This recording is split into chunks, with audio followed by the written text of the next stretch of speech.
Boa noite. Michel Temer pode deixar a prisão, pelo menos por enquanto. A Justiça no Brasil decidiu conceder o habeas corpus à defesa do antigo presidente detido desde quinta-feira. Este é o Euronews Noite. Seja muito bem-vindo. Já de seguida, os títulos desta edição. Habeas corpus concedido a Michel Temer, o ex-presidente do Brasil pode para já sair da prisão. Theresa May sem votos para fazer aprovar o acordo do Brexit. A primeira-ministra britânica recusa-se a passar um cheque em branco ao Parlamento. Em Paris, Emmanuel Macron e o presidente chinês Xi Jinping assinaram acordos milionários.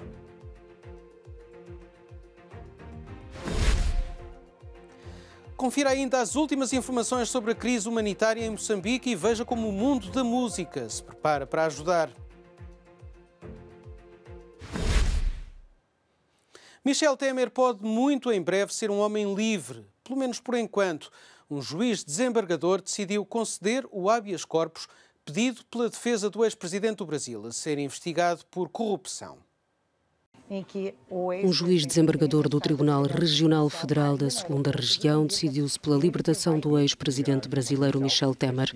O antigo chefe de Estado estava preso desde quinta-feira. Chegou a dizer-se que a decisão sobre o habeas corpus pedido pela defesa só seria anunciada na próxima quarta-feira. A prisão de Michel Temer tinha sido decretada por um juiz federal do Rio de Janeiro, que tinha também ordenado a detenção do ex-ministro Wellington Moreira Franco. Temer está a ser investigado em diversos casos ligados à Lava Jato, a maior operação de combate à corrupção iniciada no Brasil e que tem por base a investigação ao desvio de fundos da petrolífera estatal Petrobras. No Reino Unido, o Brexit continua no impasse, num dia em que o Parlamento vota para definir o rumo do processo. A primeira-ministra Theresa May lembrou que é preciso aprovar o acordo para evitar uma saída desordenada a 12 de abril, mas assegurou que não passa cheques em branco às votações dos deputados.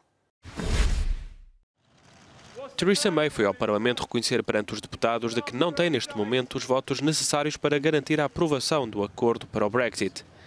Depois de intensa especulação sobre o futuro à frente do governo e das opções em aberto para evitar uma saída sem acordo a 12 de abril, May recusou comprometer-se com a intenção do Parlamento de assumir o controle do Brexit.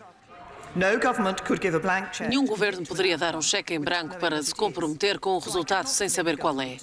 Por isso, não posso comprometer o governo a concretizar o resultado de qualquer votação realizada por esta Câmara. Mas comprometo-me com um envolvimento construtivo nesse processo.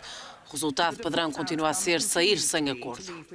A alternativa é procurar uma forma diferente de Brexit ou um segundo referendo. No entanto, Jeremy Corbyn criticou a insistência de May no acordo. O líder do Partido Trabalhista e da oposição apelou ainda aos deputados para votarem pelo controle do processo. Em vez de tentar arquitetar uma maneira de trazer de volta o mesmo acordo, já 2 vezes rejeitado, irá a Primeira-Ministra permitir e não obstruir os planos para votos meramente indicativos? Ela não pode aceitar que o acordo não tem os votos suficientes e bloquear o caminho para tentar encontrar uma alternativa que possa ter esses votos. É ridículo sugerir que o Parlamento tomar o controlo significa derrubar as instituições democráticas. E não é isso. É o Parlamento a fazer o seu trabalho democrático de responsabilizar o governo. E enquanto não há uma decisão final em Westminster, Bruxelas anunciou ter concluído os preparativos para uma saída sem acordo do Reino Unido. A Comissão Europeia apresentou 19 propostas legislativas e publicou 90 notas setoriais para cidadãos e empresas diretamente afetados pela saída britânica da União. É a primeira vez, depois de cerca de 40 anos em fuga, que Cesare Battisti admite responsabilidade nos assassínios cometidos enquanto ativista da extrema-esquerda italiana nos anos 70. Mas as famílias das vítimas desconfiam da confissão do agora autor de romances policiais, até há pouco tempo refugiado no Brasil. O ex-ativista da extrema-esquerda italiana Cesare Battisti, condenado à prisão perpétua no país de origem por 4 homicídios cometidos nos anos 70, reconheceu pela primeira vez a responsabilidade nos crimes.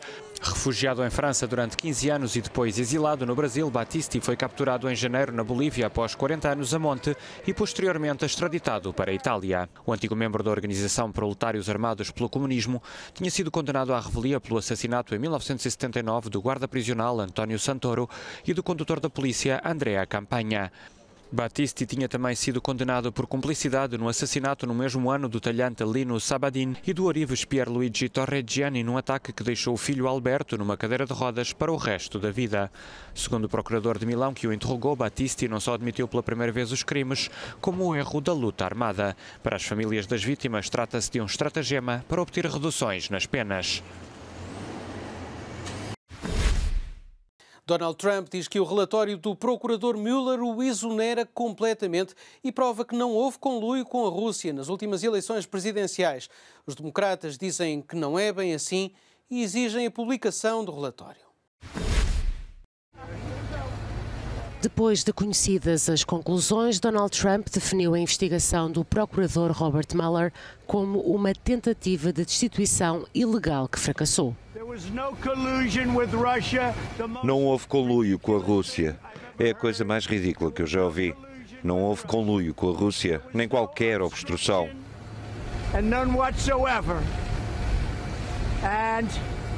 Foi uma completa e total exoneração.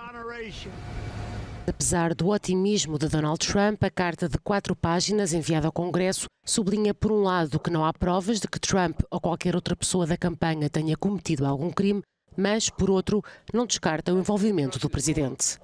Este relatório não é, como diz, uma exoneração total. O procurador Mueller foi claro ao dizer que o relatório não exonera o presidente. O procurador passou 22 meses a descobrir provas de obstrução e de outras condutas impróprias. Nas ruas continua a divisão entre quem apoia e quem está contra o presidente. Trump diz que não houve conluio, mas eu não acredito em nada do que ele diz. Toda a investigação foi uma farsa. Os democratas já pediram a publicação urgente do relatório que ilibou Donald Trump. A primeira-ministra da Nova Zelândia, Jacinda Ardern, anunciou o lançamento de uma comissão de inquérito sobre os atentados em 2 mesquitas que mataram 50 pessoas. O objetivo é saber como pôde acontecer algo assim num país habitualmente tão pacato. Ao ataque que paralisou a Nova Zelândia, seguiu-se a incredulidade em forma de pergunta. Como foi possível isto acontecer neste país, usualmente considerado como um dos mais pacatos do mundo? A questão levou a primeira-ministra neozelandesa a estabelecer uma comissão de inquérito que vai também incidir sobre o trabalho de prevenção feito pelos serviços de segurança. É importante não deixar nenhuma pista por explorar para perceber como é que foi possível acontecer este ato de terrorismo e se havia alguma hipótese de impedir que isto sucedesse. Como já referi várias vezes, quero propostas para tentar travar este tipo de ataques no futuro. Este tipo de comissões destina-se normalmente aos assuntos da maior importância pública e esse é claramente o caso. A chamada Comissão Real é a que mais prerrogativas tem na Nova Zelândia para inquirir sobre temas sensíveis. Vai debruçar sobre a atividade da polícia, das alfândegas e dos serviços de imigração. O presidente chinês Xi Jinping está em Paris e assinou esta segunda-feira vários acordos comerciais com o chefe de Estado francês Emmanuel Macron. Os negócios atingem valores acima dos 1.000 milhões de euros. O presidente chinês foi recebido esta segunda-feira por Emmanuel Macron em Paris. Do encontro resultaram 15 negócios no valor de mais de 1.000 milhões de euros. Um deles, a elaboração de um multiplano com Airbus. O presidente chinês assinou um acordo para comprar 290 aeronaves, negócio elogiado pelo presidente francês. Outro acordo alcançado pelos dois líderes foi a construção de um parque eólico na China por parte da EDF, a empresa de eletricidade francesa. Os dois lados também concordaram em levantar o embargo de exportação de aves. O presidente chinês tem estado numa digressão pela Europa para conseguir que o plano A Nova Rota da Seda ganhe terreno. Plano que tem como objetivo criar novos corredores económicos comerciais em todo o mundo. Itália assinou, França e Alemanha dizem-se céticos em relação ao projeto chinês.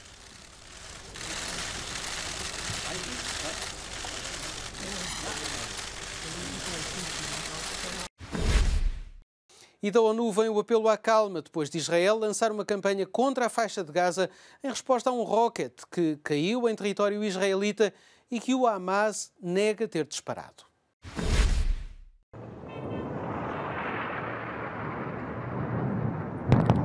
O exército israelita lançou uma campanha de bombardeamentos sobre a faixa de Gaza em represália contra o disparo de um rocket que fez 7 feridos na noite de domingo para segunda-feira, a norte de Tel Aviv.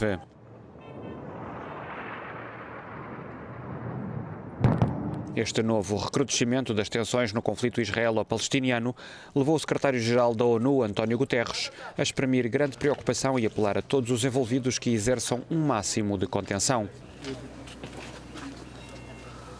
Israel acusou a Hamas de estar por trás do disparo do rocket, afirmando que veio de uma posição ocupada por combatentes do movimento palestiniano no sul da faixa de Gaza.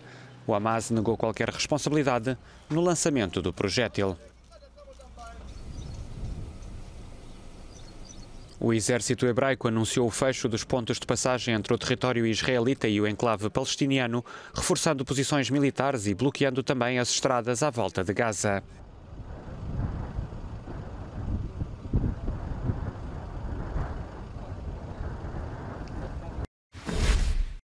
Ainda não sabemos quem venceu as eleições na Tailândia. O partido pró-militar, que está no poder, assumiu a vitória no voto popular, mas a Comissão Eleitoral diz que o partido da oposição venceu a maioria das cadeiras no Parlamento.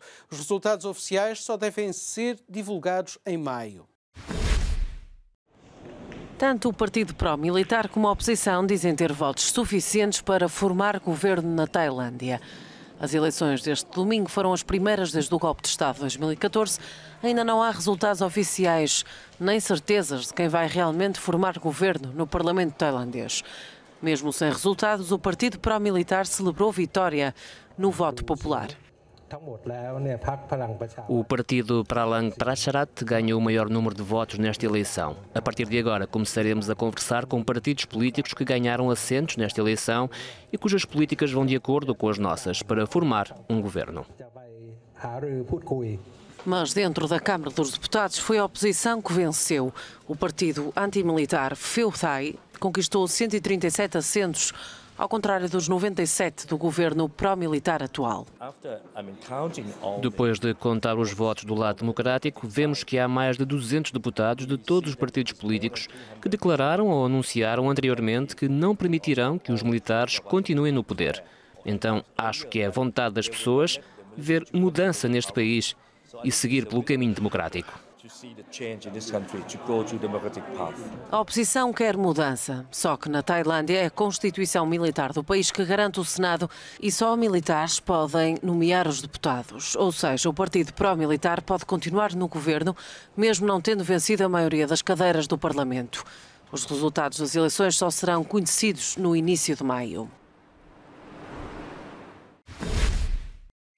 E termina aqui a primeira parte do Euronews Noite. No nosso segundo bloco, dentro de poucos minutos, não perca tudo sobre a situação em Moçambique e a entrevista com a organizadora de um concerto solidário em Lisboa. Fique para ver.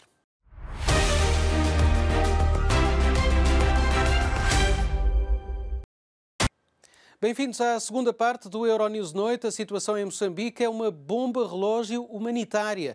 Nas palavras de um alto responsável da Cruz Vermelha, o ciclone Idai já matou quase 500 pessoas só neste país, mais de 700, contando também com os países vizinhos. Entretanto, em Portugal cresce a solidariedade e prepara-se um concerto com o nome Mão Dada a Moçambique. As Forças Armadas Portuguesas fazem parte das diversas equipas que por estes dias se desdobram em operações de resgate de vítimas do ciclone Idai. A tragédia já fez mais de 700 mortos. Só em Moçambique são mais de 440 mortos. E agora há também a ameaça da cólera. A cidade da Beira é uma das mais arrasadas. Nas margens do rio Buzi, muitas pessoas ficaram sem casa. É o caso deste grupo, de que faz parte Gaspar Armando. Ontem a inundação e estamos a viver no terraço aí, mas e aqui não temos nada de comer, muita fome, nem nada de comer mesmo. E nem casa para viver já não tem, porque acabou de se destruir tudo. A ajuda tem chegado a conta-gotas às zonas mais afetadas. Esta segunda-feira a União Europeia assumiu-se totalmente mobilizada para ajudar Moçambique a recuperar da tragédia. Entretanto, a estrada entre a Beira e Maputo foi já reaberta e isso vai permitir fluir com maior facilidade a ajuda às zonas mais afetadas. Em Genebra, o secretário-geral da Cruz Vermelha Internacional descreveu as difíceis condições em que alguns dos sobreviventes estão a viver e apelou a um reforço monetário da ajuda antes que seja tarde demais. As acessibilidades de circulação e de abrigo não são boas. Algumas são mesmo horríveis. Um dos locais que visitei era uma escola. Estavam 3.000 pessoas numa escola com 15 salas, num local já de si meio inundado, e onde só existem 6 casas de banho para toda esta gente.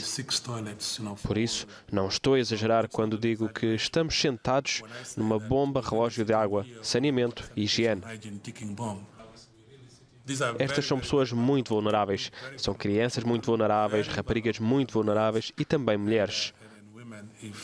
Se não fizermos nada, não devemos ficar admirados e arrependidos depois de alguma coisa acontecer. E a milhares de quilómetros da tragédia há já alguém a trabalhar pelas vítimas do ciclone Idai. A cantora Selma Wamus teve a ideia e a RTP está a ajudá-la a realizar em Lisboa, a 2 de abril, um concerto solidário por Moçambique. E para sabermos tudo sobre esta grande iniciativa de solidariedade, vamos conversar com a pessoa que teve a ideia, Selma Wamus. Muito boa noite. Como é que nasceu esta ideia e como é que foi convencer todos estes artistas a juntar-se a esta iniciativa em tão pouco tempo? Bem, eu acho que infelizmente, por via das notícias e das imagens que chegaram a todos nós, acho que dificilmente as pessoas diriam que não ao meu convite. Sou moçambicana, vivo em Portugal desde 88 e, portanto, a minha vida tem sido feita cá, a minha vida profissional enquanto engenheira, mas enquanto cantora, e por isso estava muito incomodada com aquilo que estava a ver à distância. É muito difícil, enquanto moçambicana, estar longe de toda esta situação e, portanto, na quarta-feira, ao acordar, pensei, tenho que fazer alguma coisa, não consigo estar longe e estar inquieta, então comecei rapidamente a telefonar a alguns amigos e a perceber quais é que eram as organizações que estavam efetivamente a fazer trabalho no terreno. E pensei, bem, posso fazer alguma coisa para tentar contribuir para alguma instituição e rapidamente também me apercebi que haviam várias instituições a trabalhar no terreno e que todas estavam a juntar num esforço de poder acudir e acorrer a todas as vítimas das cheias.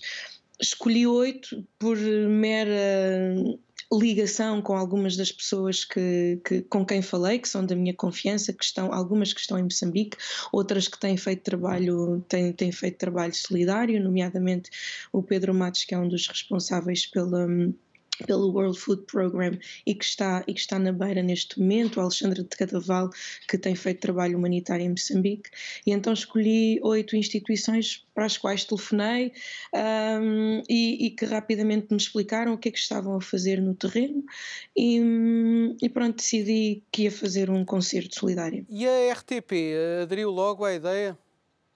A RTP surge de quinta para sexta, quando já estava montado bem. Eu tive o Vasco Sacramento, por via de Ações em Trânsito, cedeu o espaço do Capitólio, a equipa de produção também, os meus colegas músicos, desde Ana Moura, Salvador Sobral, o Conan Osiris, Samuel Lúria, para nomear alguns, porque são mesmo muitos, rapidamente disseram que sim, e portanto tínhamos um alinhamento que nos parecia apelativo e obviamente tínhamos que o comunicar. A Lifecom, que é uma agência de comunicação que também tem uma ligação afetiva a Moçambique, ofereceu os seus préstimos e, portanto, a RTP rapidamente chegámos até ela porque precisávamos de um parceiro para divulgar e de uma parceria para divulgar o concerto. A RTP passou a abraçar este projeto como um dia dedicado à Mão Dada a Moçambique, que foi o nome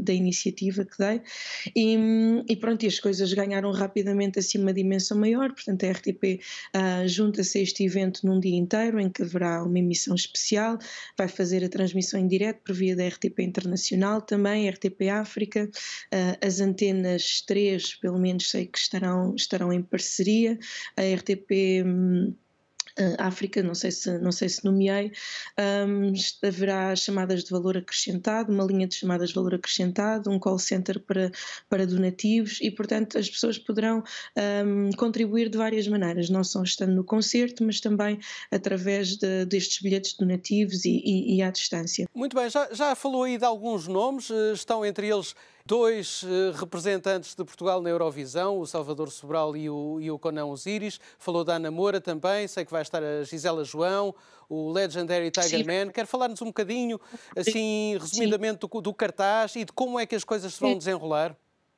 Sim, bom, isto se fosse um concerto normal que não tivesse uma emissão televisiva, seria provavelmente uma coisa com muitas lágrimas e com muitos discursos, mas ainda assim vamos tentar fazer um alinhamento que seja um alinhamento fiel àquilo que é a mensagem. Cada um dos músicos que está aqui, que irá atuar, tem uma mensagem muito particular para dar, e eu posso dizer que existem músicos moçambicanos que estão aqui envolvidos, para além de mim, existe a Nina Fung, a Isabel Novello, o André Cabasso, o Costa Neto. Estamos aqui em representação de Moçambique, mas depois temos vários atores.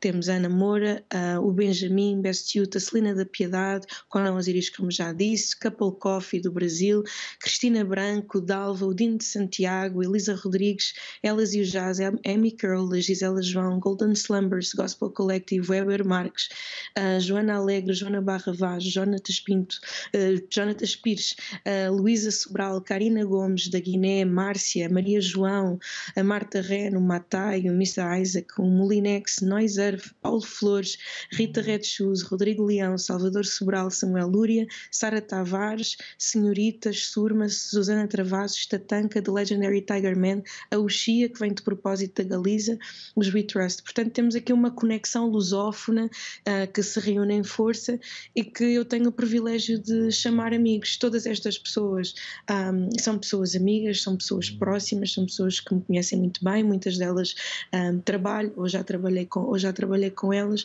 e portanto isto também vai ser um encontro de amigos que me estão a abraçar neste momento que é muito difícil. Quase todos eles a dada altura mandaram mensagens a perguntar como é que eu estava, se precisava de alguma coisa, e portanto mais do que uma seleção de super estrelas, porque eu acho que são todas super estrelas, é uma junção de amigos que estão de facto solidários para com esta situação que se está a passar em Moçambique. Muito bem, só uma última pergunta: como é que as pessoas podem fazer para comprar bilhetes para estarem presentes no dia 2 no Capitólio? Bom, os bilhetes estão à venda nos locais habituais, nas lojas habituais, mas online podem comprar através da Blue Line Ticket.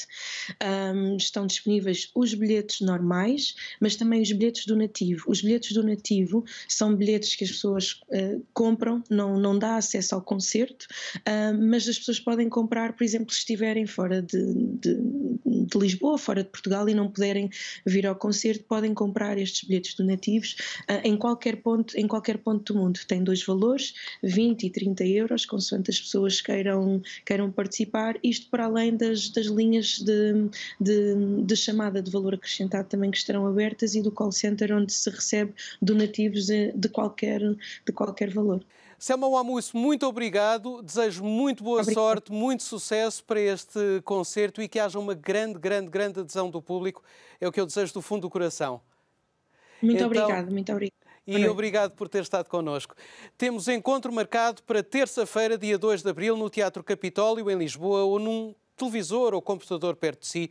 sobretudo pela solidariedade com Moçambique. E continuamos a falar da África, um continente rico também na produção de café. O café está presente na vida diária de milhões de pessoas em todo o mundo. O Ulrich AB não é exceção. Mas para este artista da Costa do Marfim, o café é mais do que uma simples bebida, é um instrumento com que faz arte. Vamos ver como. São os derradeiros retoques de Ulrich AB na sua obra mais recente, um retrato do antigo presidente do Burkina Faso, Thomas Sankara. Como em todos os quadros que faz, AB recorre a dois ingredientes pouco comuns, o café e o cacau em pó. Através do meu trabalho, presto homenagem aos agricultores e a todas as pessoas que trabalham duro, na sombra e com o seu suor para nos fornecerem dois dos produtos mais valiosos para a economia do país. Essas são as mensagens que me permito transmitir através da minha arte. Técnicas que este artista marfinense adotou após o conselho de um professor de arte que encorajou os alunos a experimentarem outros elementos na pintura. Para este filho de um produtor de café, a escolha desta matéria-prima surgiu de forma natural. Passam este ano 50 anos que o homem pisou a Lua pela primeira vez. Uma exposição na cidade de Pisa, em Itália, com o nome Explorar na Lua e Além, conta as histórias de quem esteve e está por detrás daquilo que sabemos sobre o nosso único satélite natural.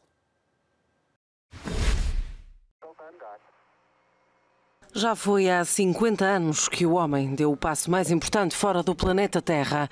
Neil Armstrong pousava na Lua a junho de 1969.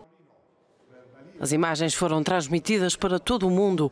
A viagem Apollo 11 ficou para a história e agora está retratada nesta exposição em Itália. A exposição começa por falar dos pioneiros e dos aventureiros desta viagem na órbita da Terra para conquistarem a Lua. Antes do dia em que tudo aconteceu, mas também do que aconteceu depois, porque a exploração do espaço já avançou muito nos últimos 50 anos. Organizada pela National Geographic e pela Agência Espacial Italiana, a exposição Explorar na Lua e Além celebra os 50 anos do primeiro contacto com o único satélite natural da Terra. Registros fotográficos e histórias de quem passou a vida a estudar a Lua, que até aos anos 60 ninguém sabia de que era realmente feita. E para terminar, uma história que não se ouve todos os dias. Uma mulher norte-americana de 84 anos está a treinar para participar no Campeonato Mundial de Atletismo em Veteranos. Florence Myler é a única atleta com esta idade. Diz que faz o que faz porque é um desafio. Florence Myler, 84 anos, mas com uma condição física bem mais jovem do que a realidade. Está a treinar para o Mundial de Atletismo. Salto em altura é a modalidade favorita de Florence, que promete não deixar sozinhas as medalhas que outrora ganhou. É desafiante, tem de se ter estrutura e precisão com o tempo. E eu adoro isso, porque é um desafio. Florence não treina só salto em altura, também dá uma perninha em salto em comprimento, nos 800 metros e ainda nos 60 metros com barreiras. Nada para a norte-americana, que deverá ganhar o primeiro lugar por idades no Campeonato Nacional em junho, até porque é a única atleta com tanta experiência. E assim termina este Euronews Noite. Obrigado por ter estado desse lado. Continua a acompanhar-nos aqui e também nas redes sociais e em euronews.com.